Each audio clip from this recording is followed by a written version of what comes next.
बच्चों अब हम देखेंगे, हमारे पास एक छोटा सा टॉपिक है कि न का अण कब हो जाता है। कई बार जब हम शब्द रूप याद करते हैं तो शब्द रूप के अंदर न होता है और उस न का क्या होता है, तृतीया और षष्ठी विभक्ति में अण आ जाता है। तो अब बच्चे इस जगह पे बहुत अधिक कंफ्यूज हो जाते हैं, उन्हें ये पता ही नहीं चलता है कि न के स्थान पर अण क्यों हुआ। तो अब हम इसी को जानेंगे। ये एक छोटा सा टॉपिक है और इसके अंदर आपको कोई सूत्र याद नहीं रखना है, इसके अंदर आपको सिर्फ ये 3 वर्ण याद रखने हैं।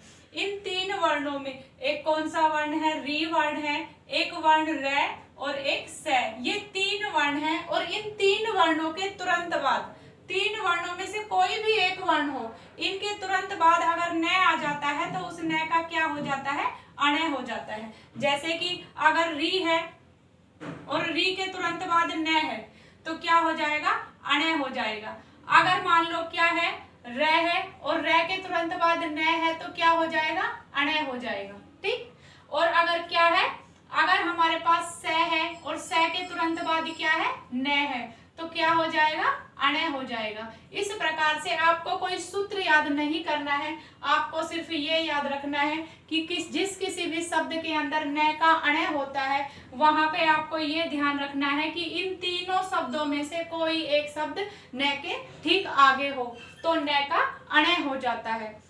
जैसे देखिए एक शब्द हमने यहाँ लिख रखा है और उसका वर्ण विच्छेद कर रखा है। जैसे एक शब्द है क धन ए धन रे धन ए धन न धन ए।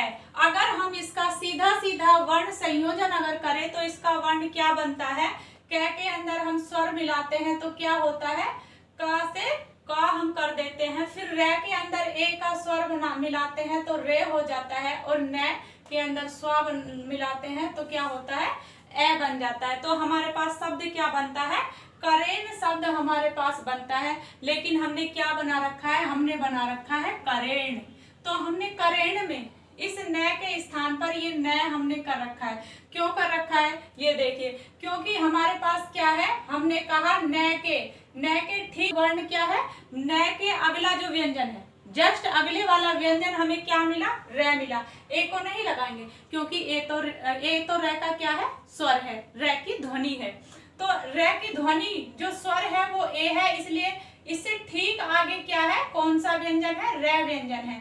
न के ठीक आगे रे व्यंजन है, जिसके कारण हमने क्या किया, वैसे तो बनना तो ये करेण चाहिए लेकिन हमने बनाया क्या, करेण बनाया, यानी कि न के स्थान पर अण हमने कर दिया। उसी प्रकार से एक और देखिए, एक है, ये भी हमने इसके अंदर मिला दिया।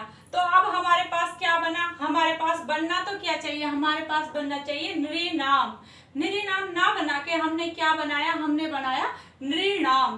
तो नृनाम क्यों बना, देखिए न के ये जो न है इसके ठीक आगे क्या है, री है, जिसके कारण हमने इसका क्या बनाया, हमने बनाया नृनाम। जो न है उसका अण नहीं होता है। तो देखिए अगर र और न के बीच में, यहाँ पर र और न के बीच में अगर च आ जाए, ज आ जाए, ण आ जाए, ल आ जाए और स आ जाए, इन 5 वर्णों में से अगर कोई भी एक वर्ण इस र और न के बीच में आ जाए तो क्या होगा, इस न का अण नहीं होगा।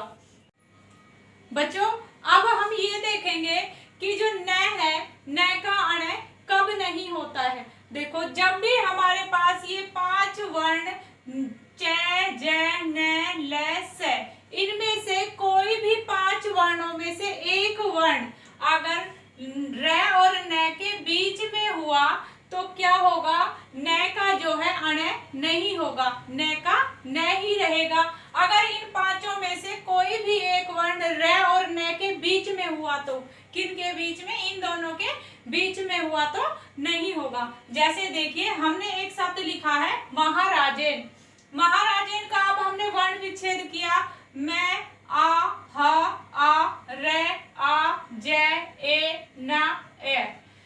तो हमने इसका क्या करा, महाराजेन ऐसा का ऐसा लिख दिया।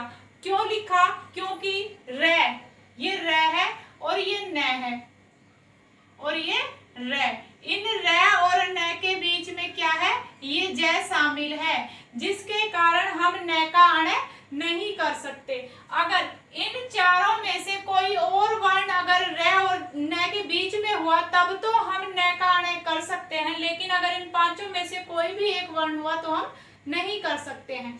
उसके बाद अगला एक और आता है, जैसे कि अब हमने ये जो बोला कि भाई अगर हमारे पास च हो, ज हो, न हो, ल हो और स हो तो हम कर सकते हैं। लेकिन हम एक शब्द देखते हैं, जब हम राम का रूप देखते हैं तो उसमें आता है क्या, एक शब्द आता है रामान। तो रामान के अंदर भी तो यही हुआ है, हमारे पास न है, र है और उसके बीच में क्या है, मैं है। मैं तो है, लेकिन जो स है, जो च, ज, ण, ल और स, इनमें से तो कोई नहीं है ना, हमारे पास तो मैं है। तो मैं हो तब तो हम कर सकते हैं, लेकिन हम नहीं कर सकते। क्यों नहीं कर सकते? हमने देखो, जब हलंत वर्ण अगर हो, अगर न हलंत का हो, जो ये न है, अगर न में हलंत लगा हुआ है, अंत का जो न वर्ण है और उसके आगे मैं के बाद अगर र है तो भी हम नहीं कर सकते। क्यों नहीं कर सकते? क्योंकि न के अंदर हलंत है। इसमें क्या है, स्वर नहीं है और स्वर नहीं होने के कारण क्या है, हम इसके अंदर नहीं कर सकते। जैसे देखिए, हमने अब अगर हम रामान का करें विच्छेद तो देखिए कैसे करेंगे, र आ, मैं आ, न ए, इस प्रकार से हम इसका विच्छेद कर देते हैं। विच्छेद करने के बाद देखिए ये जो मैं है, मैं कहाँ पे है, यहाँ पे र भी हमें मिल रहा है, यानी कि जो दूसरा न के बाद मैं है, लेकिन क्या ज, च, ज, ण, ल, स, इनमें से तो कोई नहीं है।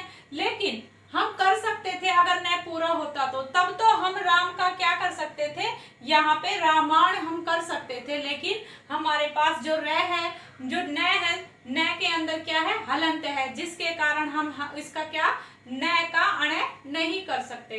तो बच्चों, ये थी आज की क्लास। अगर आपको अच्छी लगी तो प्लीज शेयर कीजिए, लाइक कीजिए, सब्सक्राइब कीजिए और कमेंट कीजिए।